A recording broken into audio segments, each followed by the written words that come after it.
My name is Jade Crispin, and I am 33 weeks pregnant with my first little girl. So when I first found out I was pregnant, I was at work, took the pregnancy test, told me I was pregnant, and it just kind of spun me for a loop. I didn't know where to go, I didn't know where to look for answers, and I decided to, look for options. So I looked up Hope for Women, and I went in and wasn't sure what to expect, and talked to one of their counselors, Elizabeth, about the options that I did have, because I thought I was pretty limited.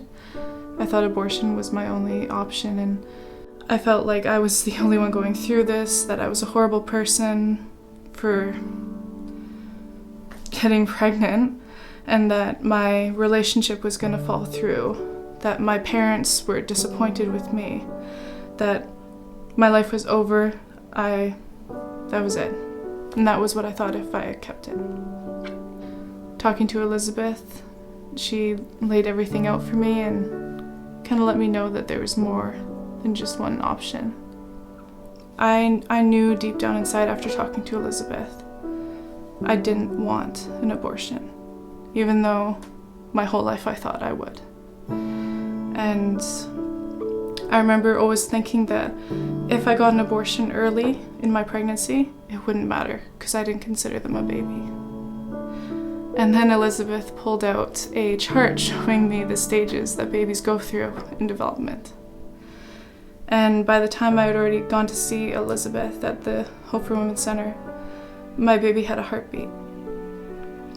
And there's no denying that that's a baby, that's a living thing with a heartbeat. And I didn't know that.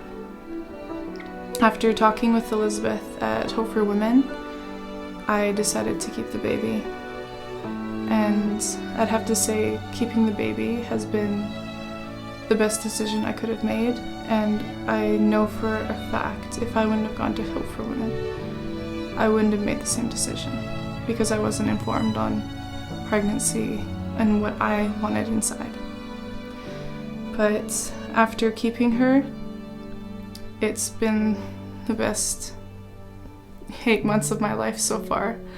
She's kicking up a storm, and her daddy, my fiance, he's loving every second of it. He puts his hand on my stomach and he'll talk to her. My parents are so excited to be grandparents, and I'm planning to go back to school for criminology to pursue my policing career, which I thought was not going to be possible after becoming pregnant. And just being able to do things that I didn't think was possible before I went and talked to Hope for Women. I've always wanted to do what I wanted to do, and nobody was going to get in my way. And that's how I've always been. I always considered myself on a higher level in that sense. And pregnancy is not the end of me. It's the beginning of my new chapter. I can't even think about now how I thought about aborting my daughter. Because when you feel their first kick, when you see their face on the ultrasound for the first time, it really changes your perspective. And this is coming from someone who is very pro-abortion. Pregnancy is not a death sentence. So I'd have to say thank you to Hope for Women for helping me keep my baby.